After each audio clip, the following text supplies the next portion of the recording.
what these covenants sound like, even though this language is offensive and shocking. So, no person of any race other than the Aryan race shall use or occupy any building or any lot. That's from 1946, so that's after the Holocaust, just to give you the context. The said premises shall not at any time be sold, conveyed, leased, or sublet, or occupied by any person or persons who are not full bloods of the so-called Caucasian or white race.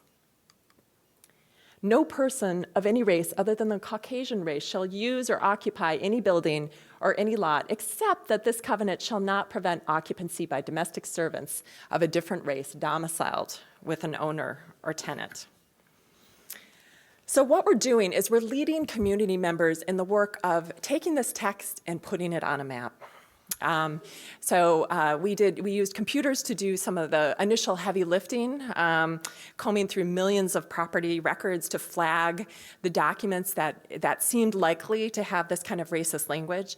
And then we recruited thousands of volunteers, close to 3,000 volunteers who read 170,000 deeds on our online crowdsourcing platform and extracted the information that Kevin needed to put them on a map. So no one has ever created a comprehensive map of this kind in Minneapolis or in any other city. And so here's what we have documented so far. So what you're seeing here, you're seeing this time-lapse map of the spread of racial covenants through Hennepin County over time. So each one of these blue dots denotes individual property that was reserved exclusively for the use of white people. And you can see that, on this map, once it cycles to the end, you can see the date in the upper right-hand corner. There's already a lot of blue on this map, right? But it doesn't show all the parcels. We've actually just finished the work of volunteer transcription. So we know that there are many more parcels that we haven't had a chance to put on this map yet. So by the time that we're finished, probably around the end of the year sometime, you'll see about 30,000 covenants on this time-lapse map.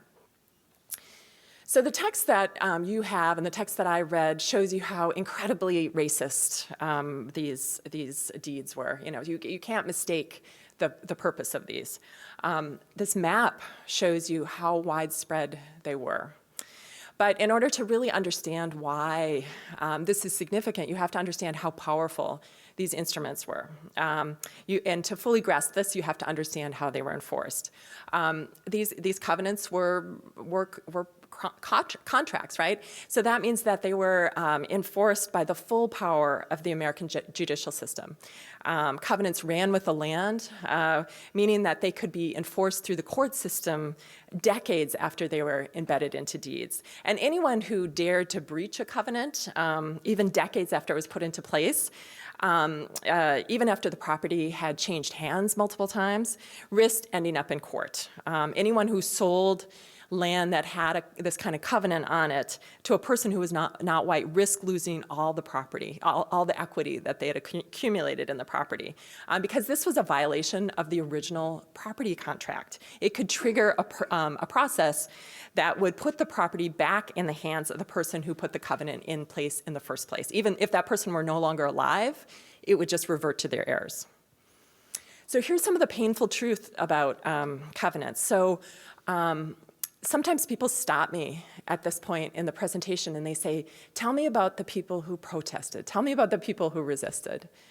So here's the painful part, is that most white people, and we have a lot of survey data to show this, supported this. They thought it was necessary. They did not believe that these restrictions, these covenants, violated either our social compact or our Constitution. So there were those white people who did question and condemn these practices, but the stakes were really high if they went against these. Few people were willing to put the entire life savings of their families on the line.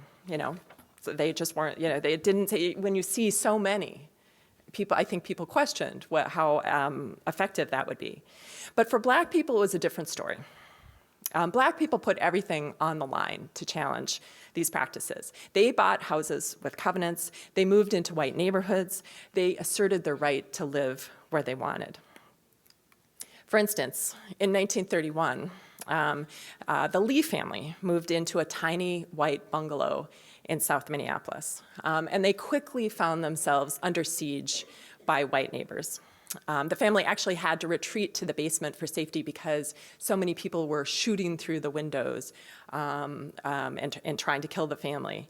And the only way that they were able to remain in the house and that the house was not burned down was Arthur Lee, the husband in the family, was able to call on two groups of people. One, he was a World War I veteran, so he called on his Army buddies, and then he called on his colleagues at the post office, his fellow union members, and those two groups formed an armed perimeter around the house.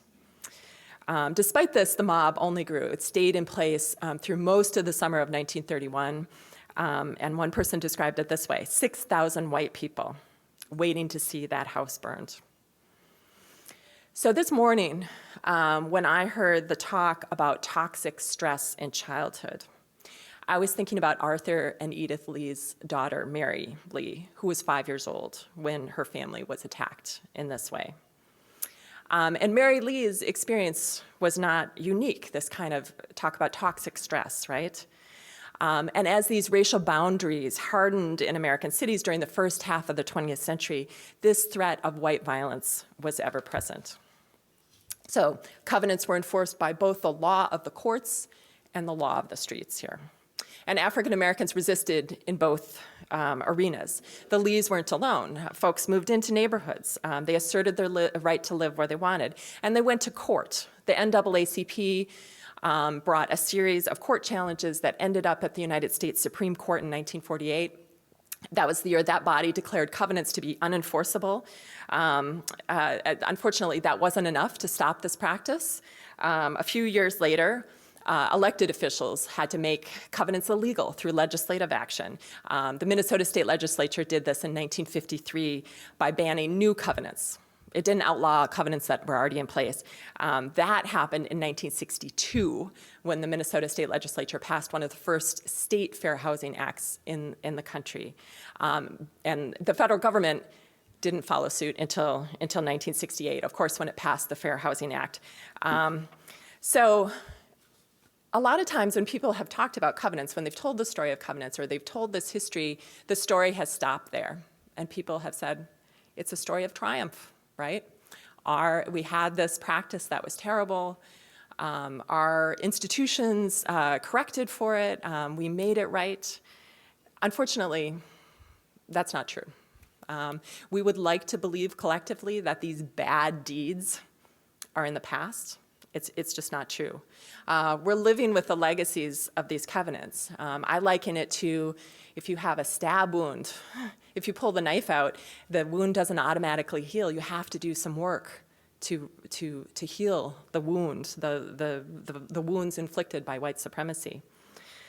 And to understand really how deep these wounds are, we have to go back to 1910 when the first covenant was put into place to understand how these instruments really changed Minneapolis. And from Minneapolis, you can extrapolate out, I think, to most other American communities.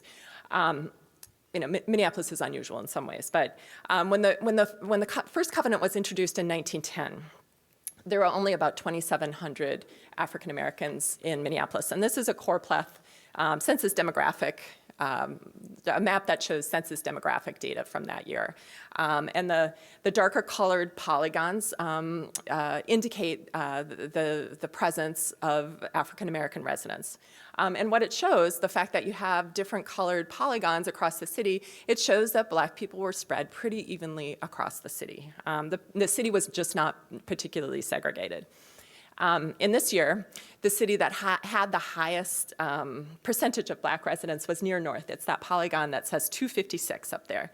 But even that area, even that little concentrated neighborhood, only had 15% of its residents who were African American.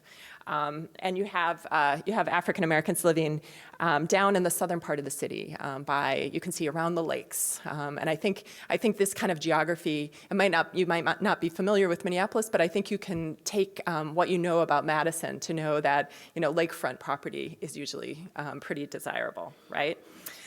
So this could have continued. The city could have allowed, or the African American community could have been allowed to continue to spread out in the city as it grew. But Minneapolis made a very different choice. And when I say the city, it's shorthand for a bunch of different groups. It's business leaders, it's city planners, it's neighborhood groups, bankers, government appraisers. People decided collectively, white people decided collectively that it was important to impose what they believed to be a superior modern order on the urban landscape. They chose racial segregation. At the cutting edge of this change was the real estate industry, which was just coming into its own in these years. And in 1913, local realtors adopted the ethics manual that had been published by the National Association of Real Estate Boards that declared in the ethics manual that it was unethical for a real estate agent to introduce into a neighborhood, quote, members of any race or nationality whose presence will clearly be detrimental to property values. Okay, so today we call this real estate steering. And this was going on, but at the same time, developers were experimenting with these racial covenants. And in the decades that followed, these legal instruments reshaped, we believe, reshaped cities across America. Here's what that looked like in Minneapolis. By mid-century, this is from 1940 census data, the demographic pattern looks radically different. You can see, compare the two maps. Down in the southern part of the city, those communities, those people who were there, they're all gone. There's no one living along the shores of Lake Harriet or Lake Nokomis. And for the first time in the city's history, multiple census districts are predominantly black. So by 1940, after covenants had been in place for about 30 years, African American residents of Minneapolis had been concentrated into a couple of small neighborhoods. And here's a key point about this. This has often been told as part of the story of the Great Migration, that the great movement of people that brought people from the rural South to the urban North. But Minneapolis wasn't an endpoint for the Great Migration in these years. That didn't happen until much later in Minneapolis, in the 1950s, actually. So in 1910, only about 1% of the city is African American. By 1950, it's still only about 1.5%. In other words, in these two maps, it's the same people, but they have been relocated. They've been reshuffled out of integrated space into highly segregated space. And this is happening everywhere. African Americans, in the words of the poet Langston Hughes, were hemmed in. That's the title of a 1949 poem he wrote about Chicago, where he said, "They've got covenants restricting me, hemmed in on the south side, can't breathe free." And in many cases, in the neighborhoods where African Americans were restricted to, that was literally the case. Can't breathe free, right? So once these demographic patterns got established, they remained firmly entrenched. So what this map shows is the red is covenants that we've identified. And they're overlaid on some more contemporary census data from 2010. And what it shows is that covenants are clustered on the sections of the city that are white today. A concentration of white people. So, and these white neighborhoods, no one has ever questioned this because these white neighborhoods are not seen as problematic in any way. Instead, all the attention, all the policy effort has been directed at black neighborhoods that have been seen as inherently pathological in some way. And the policy solutions that have been proposed and enacted, unfortunately, have been the opposite of effective. There's one scholar who summed it up basically this way. Whatever the problem is in the American city, the answer is to move the black people. So one way this was done was through freeway construction. okay? In the 1950s, freeways were regarded as critical to the growth of these new white suburbs. And we have the data to show that these white suburbs were not white just by accident. They were white because they were covered with racial covenants. So what freeways did is they allowed people to come from those suburbs to get to their jobs downtown, right? They were seen as having another benefit, too, which was as engines of what was known as urban renewal. So their construction was used to clear neighborhoods that planners regarded as blighted. And what this map shows, it's our contemporary freeway infrastructure in Minneapolis, imposed on that earlier census demographic date map from 1940. It shows what neighborhoods were regarded as blighted, right? It was the neighborhoods where people of color were concentrated. And you can, this is not a story, this is not a new story. Freeways displaced millions of people and destroyed hundreds of neighborhoods across the country that were inhabited by people of color. So our team has thought a lot about covenants and why they're important and why we're spending so much time thinking about them. And here's one of the things that we've concluded. That these restrictions were not intended as just a segregation mechanism. The ultimate goal of covenants was actually to keep people of color out of the city altogether. I mean, they came in the history of Minneapolis at a time when the black population was just tiny. And the ultimate goal was to keep it that way and maybe even make it smaller, right? So when covenants were introduced in the early 20th century, they fit into already established practices around race and land tenure in Minnesota. Minnesota Makoche only became a state after Native people were forced to cede their land to the federal government in the 1850s.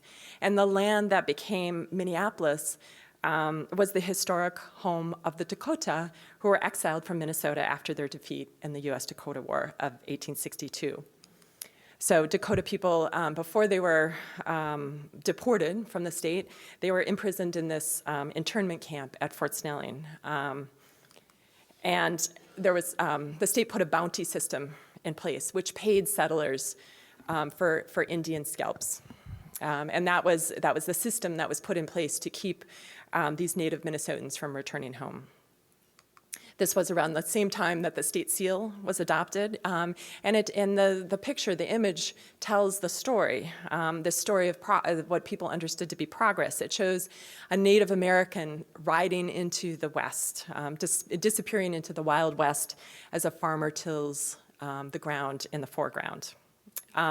So Minneapolis became a city soon after this, and settlers who were drawn to the city, they came from initially from New England and from Europe. They embraced this idea, this story of whiteness. And so covenants were just one chapter in this larger narrative of white settlement. They were a new tool for realizing a long-standing vision. And developers soon realized that these tools were most powerful if they were put into place just as neighborhoods were being platted. So what you have here is an aerial photograph of South Minneapolis that was taken in 1938.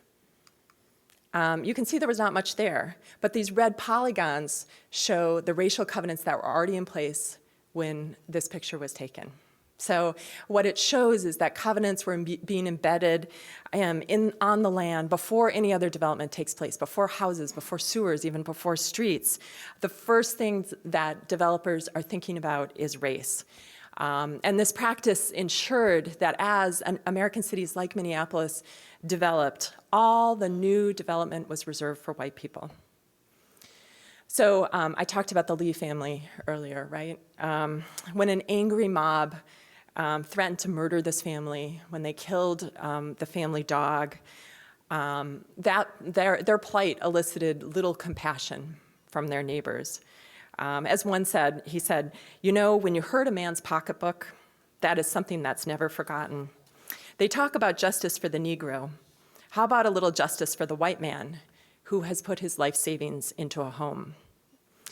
The writer, he called for a systemic remedy. He said, "You know, if there was any legal way of keeping a Negro out of a white district and ruining the value of everybody's property for miles around, this would have never happened.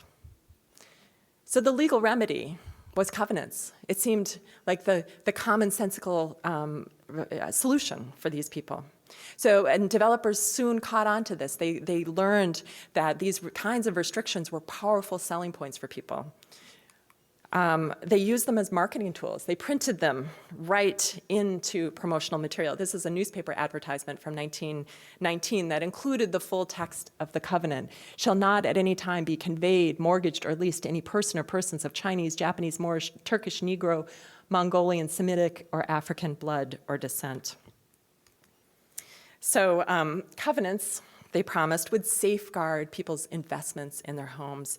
So in this promotional flyer for the Delphine edition, new lots were touted as both beautiful and highly restricted. So for me, this history is highly personal. You know, I talked at the beginning about how when I embarked on this project, it was out of this desire to merge the personal and the professional. I didn't quite expect I didn't quite understand how that would happen. So at the same time that the city was pushing out newcomers who were not white, or perceived as not white, it was welcoming people like my grandparents. So my grandparents were both from immigrant families with roots in Sweden. They started out their adult lives with no money and little formal education. Two of them had been orphaned at very young ages. None of them made it past the 8th grade. They worked in a whole variety of jobs all over the region. So, like I said, my grandfather spent his early years on a farm here in Wisconsin, and he hired out as a farmhand. He then tried his hand in lumber camps. He tried homesteading in Montana. My grandmother worked as a domestic servant. My other grandfather worked as a carpenter. They tried their luck in all these little towns in the 20s and the 20s and 30s, and then they decided to go to the big city in search of opportunity. So it's the classic immigrant story, right? And during the Great Depression, they succeeded. They actually built businesses. They married. They were able to save their money. And then in 1942, both sets of my grandparents bought houses. So I'm showing you this home film. My grandfather actually hired a professional filmmaker to record the moment when he acquired property. It's on YouTube if you want to watch all hour and a half of it. But it shows what a huge deal this was for my family. It shows all these people coming. He invited everyone he had ever known, and they were dressed in their finest clothes. They pulled up. They were dressed in suits and dresses. They walked around the house. The little guy in the front here is my dad. But thanks to our map, I now know that this house had a racial covenant on it. It's the black icon up there in the upper right-hand corner. It's on a block, obviously, that's blanketed by racial covenants. My maternal grandparents lived nearby, and it was the same story with their house. So although my grandparents were new arrivals, they were regarded as white. And that meant that they could build their lives in a place that was off limits to other Minneapolitans with similar incomes and education. So I grew up hearing stories about this neighborhood. It's near Lake Nokomis in Minneapolis, if any of you know Minneapolis. And my parents described it. They would tell these stories about how their moms pushed them out the door first thing in the morning and wouldn't let them be inside, and that they spent all day at the parks, at the lake, swimming, skating in the winter, going to the Minnehaha Creek.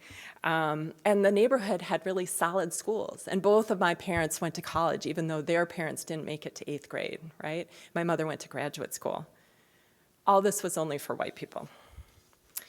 I've talked to my parents a lot about this now, and they say that they never questioned why their neighbors were all Swedish, Norwegian, and German. This overwhelming whiteness just seemed very natural to them.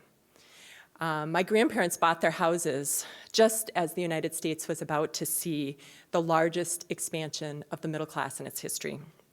Much of this prosperity, of course, all of you know this, rested on home ownership, which had been deliberately supported by new federal programs in the 1930s. But these new programs, of course, they provided mortgage insurance and made cheap mortgages available to all kinds of people. They also introduced redlining. They were created to benefit people like my grandparents. And like the GI Bill, they excluded people who were not white.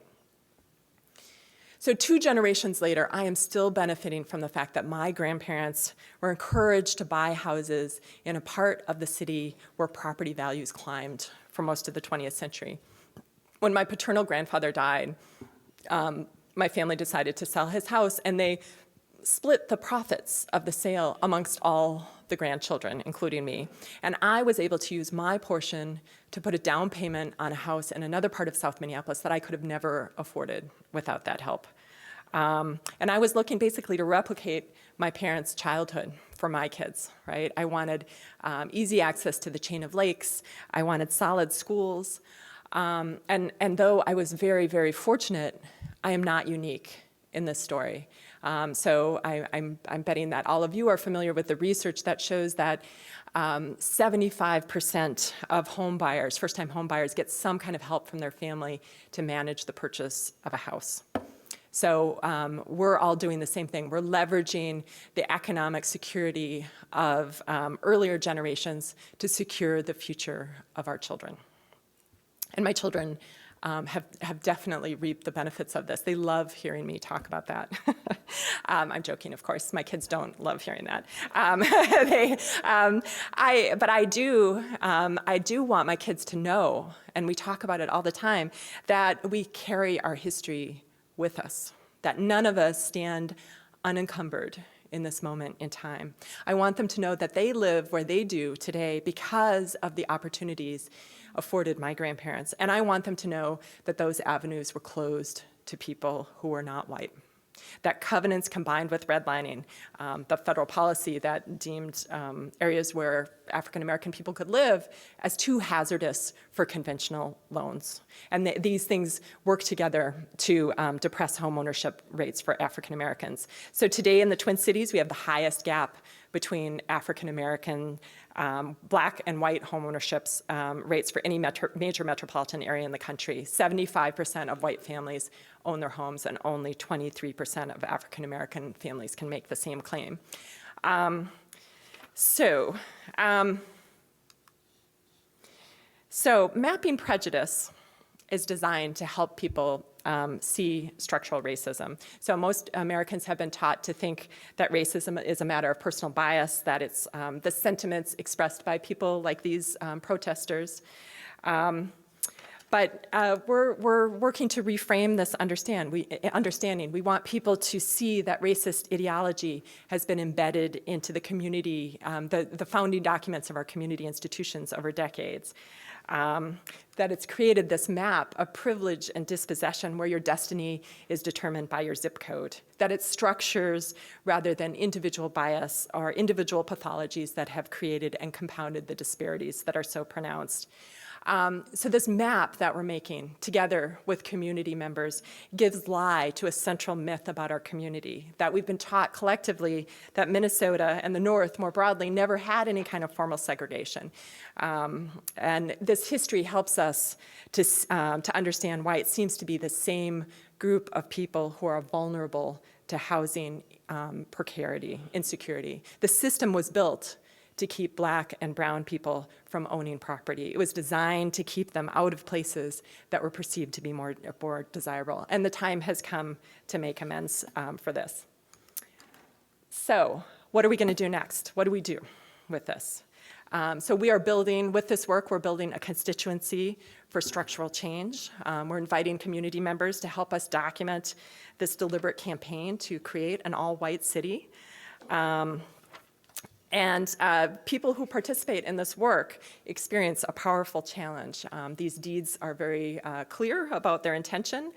And our volunteers are not just reading old documents, they're making a pledge to remember. They're making a pledge to make a difference going forward.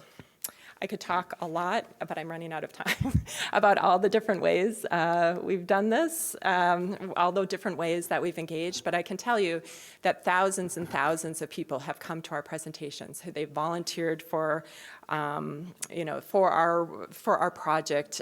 They've wanted to engage with this history. And I believe that this is the first step for long-term sustainable change, that injustice is rooted in amnesia. But remembering is just a first step towards justice. We also have to see that this history demands reparations. So today you've heard about a litany of ideas that are designed, that we know will work to increase access to safe and affordable housing. So we need to do all of those things. We need to support both direct service and policy reforms. This is the first step, but we also need to extend this work by seeing it all through the lens of racial equity. Thanks to this history that I've been talking about today, this work cannot be race neutral. This history explains, it begs the question, how does this change? How does this history change our collective priorities? How does it change the way we support communities? So reparative work demands money, but we also have to acknowledge that it's going to involve cultural and moral capital. Reparations, in the words of Ta-Nehisi Coates, is, quote, the full acceptance of our collective biography and its consequences. He writes that it's more than a recompense for past injustices, more than a handoff, a payoff, hush money, or a reluctant bribe. Reparations, in the words of Coates, is a national reckoning that would lead to spiritual renewal.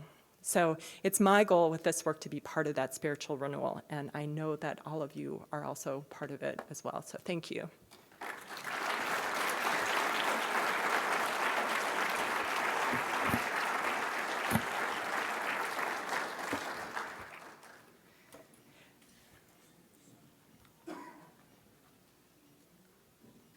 Do you want me to stay up here, or?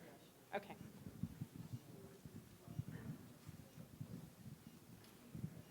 Is this on?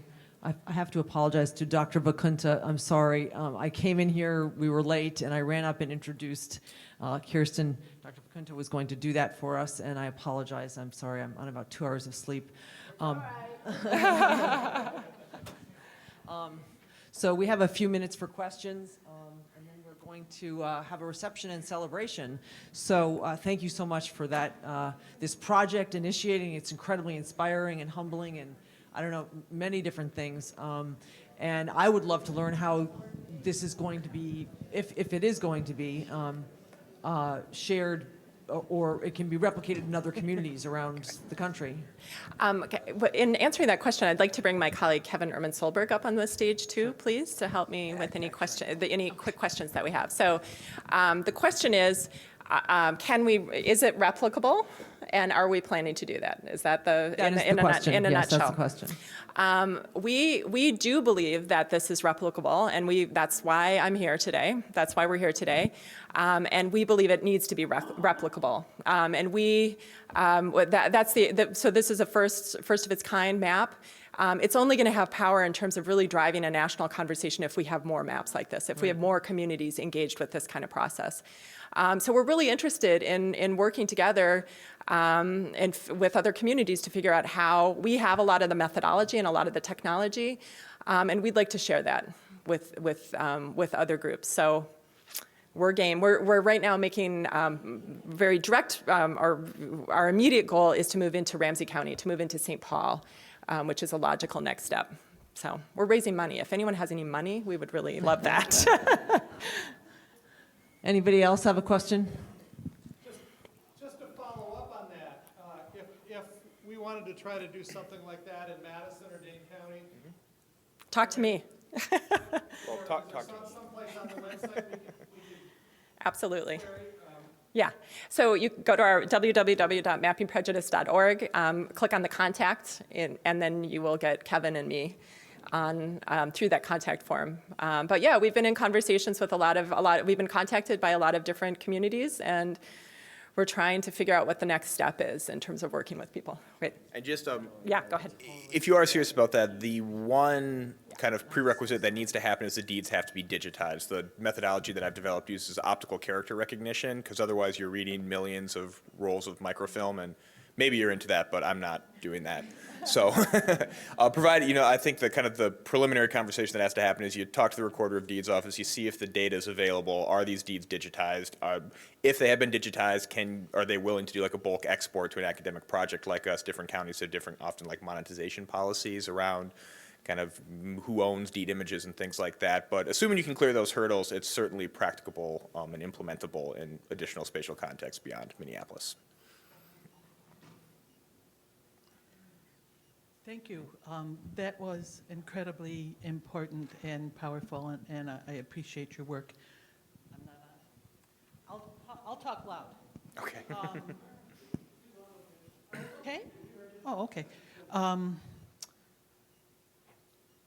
Can you tell me if you have any idea that the recent update to the Minneapolis Comprehensive Plan that is essentially eliminating single-family zoning so that now you can do 1 or 2 or 3 units on every lot is going to be part of the reparation plan?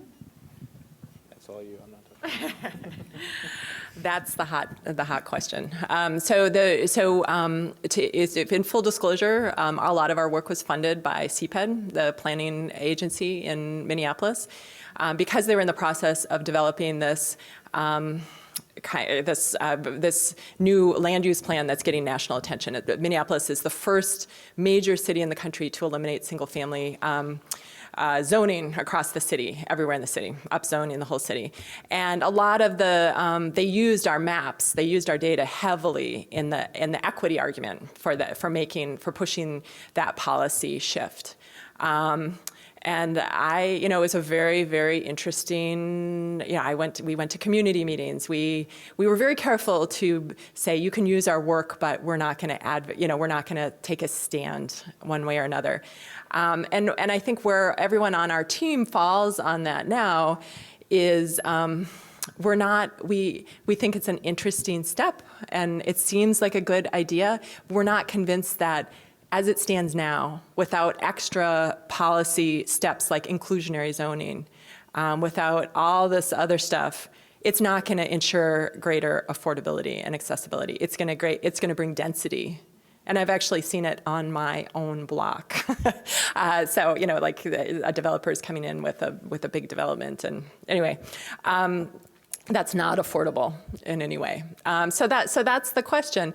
But it is very, very interesting. The same year that covenants were made illegal in Minnesota was the same year that Minneapolis adopted single-family zoning across the city. Coincidence? I don't think so. We don't have a smoking gun, but it's up until that moment, there's not single-family zoning in Minneapolis. The minute that covenants are illegal, there's single-family zoning. So I do, of course the two are interconnected, but by getting rid of single-family zoning, do you then repair the damage? No.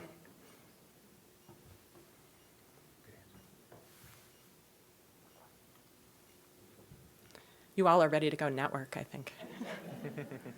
We're going to be around if we need to close up. We're going to be around. We'd love to answer more questions, talk to any of you. I'm happy to take more questions now, but I don't want to hold you if you all have places to go to.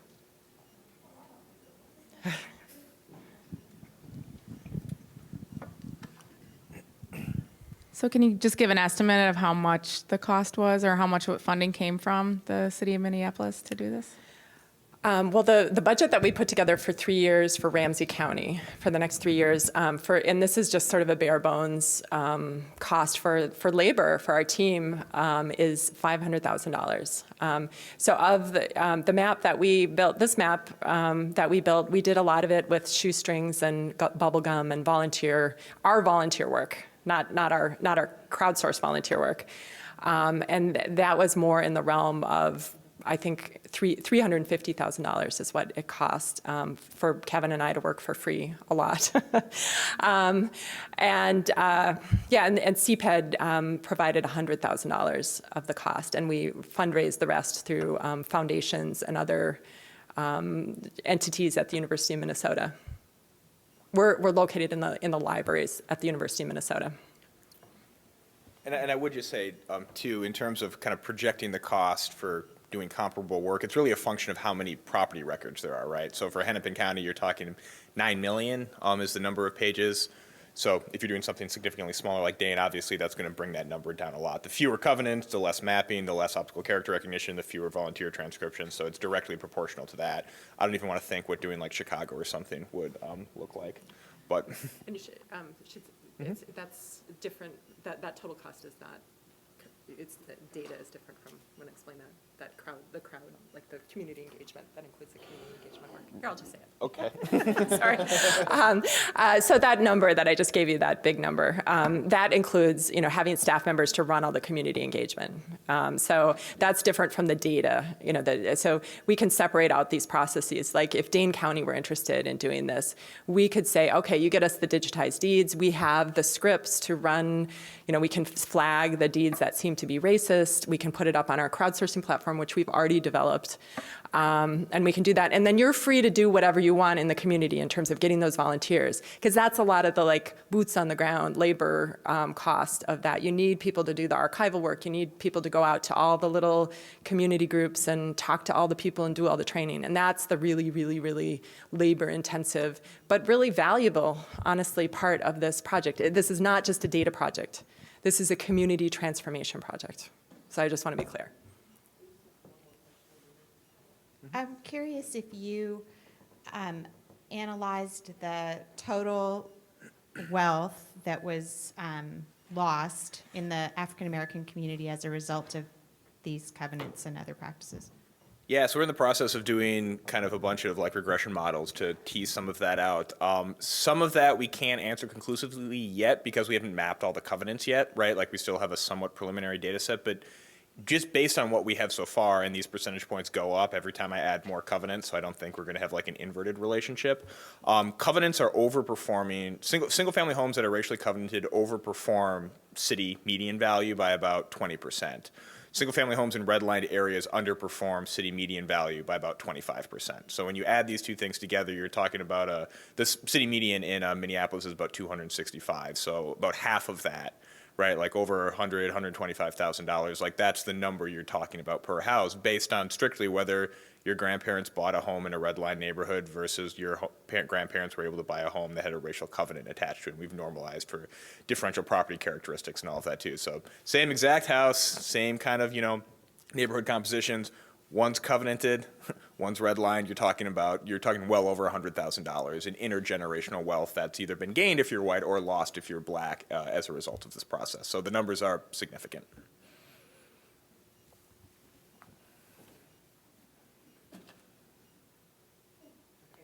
Thank you so much for being here and sharing this important project with us. And thank you all so much for being here. It's been so great to share the day with you. And I would like to formally invite you, once you fill out your evaluation form, you can just leave it on the table. But I would like to invite you to join us for a celebration and reception in the Grand Terrace to relax and enjoy each other.